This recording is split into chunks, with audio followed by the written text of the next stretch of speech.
Kwangu mimi miaka 25 ya LDJD ni ya kimapinduzi zaidi, kwa sababu wakati huo tunaacha labda muziki, sio tunaacha, nadhani yeye ni mwanadada wa kwanza mkubwa kwenye kizazi kipya. Kwa hiyo alileta mapinduzi makubwa sana, kwa sababu baada ya wakati huo muziki ya bendi kuna wakina mama zetu tunawaheshimu wa zamani. LDJD alikuwa ni mwanamke wa kwanza wa muziki wa kizazi kipya.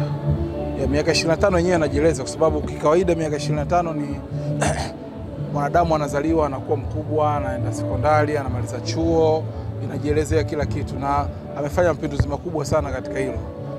Inajieleza yenyewe kwamba miaka 25 ni mingi sana. Na naposema hivyo kwa sababu angalia, kabla ya LDJD kulikuwa kuna nani mwingine ambaye alikuwa yuko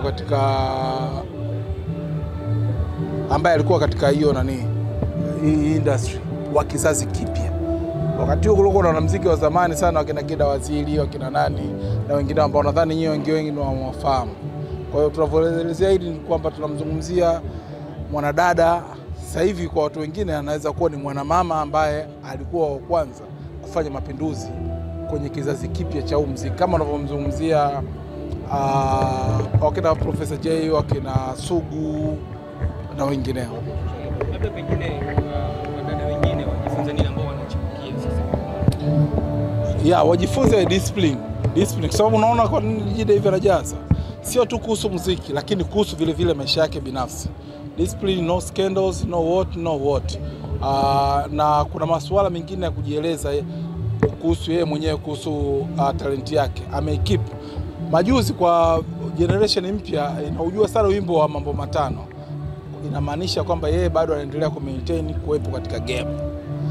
Hiyo ni muhimu sana, kwa sababu hapa tunaangalia wakina Zuchu, wakina Nandi, Ruby na wengineo. Baada ya miaka 25 wanaweza ku maintain kama JD alichofanya?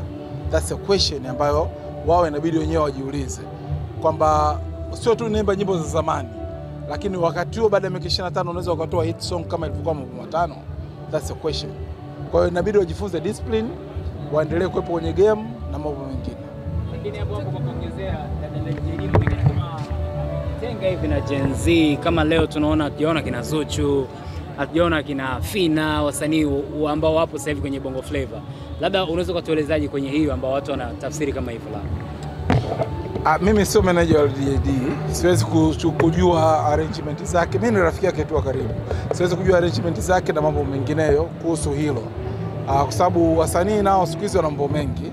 Kuna uhusiano wa karibu, kuna ratiba za wasanii na mambo mengine. Kwa mfano leo unaweza kusema kwa Diamond hayupo, kumbe yuko London. Sio leo. Kwa nini Alikiba hayupo? Sijui kwa nini Harmonize, kumbe wana ratiba zao ambazo ni tofauti. Na mimi sijasimama hapa kama manager. Swala la mahusiano ni kwangu mimi siwezi kuelezea. Lakini labda ukizungumza kwamba hana mahusiano mazuri na wasanii wa sasa hivi, I don't know, hilo silijui. Lakini labda kuhusu kushirikiana labda kwenye muziki, ameimba na Harmonize, nadhani sijui na msanii gani katika kizazi kipya. Lakini mimi hilo kusema kweli napenda nijitenge na hilo swali, kwa sababu sijui kuhusu mahusiano yeye na wasanii wa sasa hivi.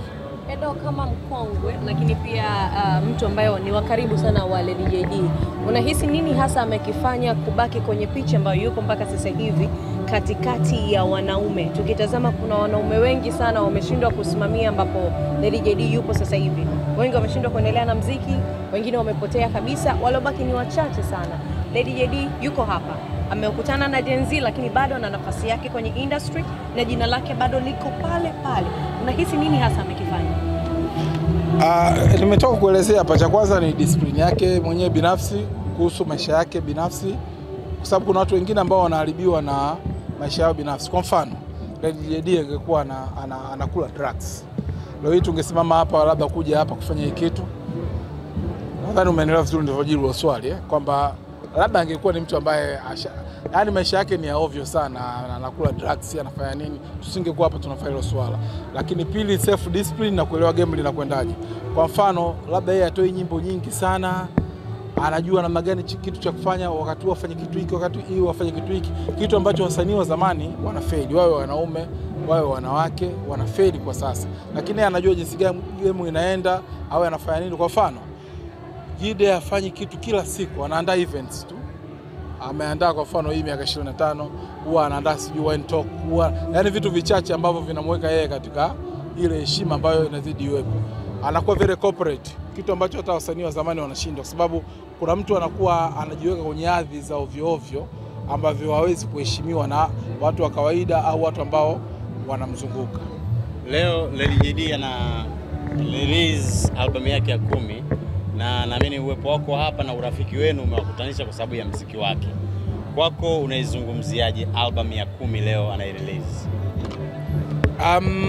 Nikizungumza kikawaida, rafiki yangu sitaki tu kumzungumzia Lady JD. Jiulize wasanii wa sasa hivi watafika kwenye album za 10 wakiwa katika heshima ya kiwango hiki, parking zikiwa zimejaa magari. Kwa hiyo ni mtu ambaye binafsi namheshimu na ametengeneza hii heshima ambayo anayo leo. Unajua, nadhani hapa watu wengi, mimi ni mwandishi mwenzenu, hilo lazima mkubali. Yeah, sure. Na nyinyi mtakwenda baadaye, mtafikia miaka yangu, mtaona watu ambao wako sasa hivi miaka hiyo ambayo mtafika kwenye umri wangu, au wao kishafikia miaka 25 watakuwa wako wapi?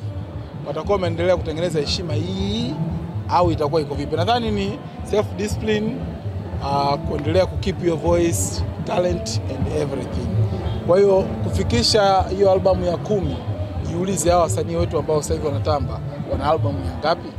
Nadhani hili swali unauliza leo, baada ya miaka 10 tu ijayo, mwenyewe utasema kwamba bwana, mimi wakati naanza kutangaza sijui kufanya nini, kulikuwa kuna msanii huyu wa kike, lakini sasa hivi yani sijui hata yuko wapi.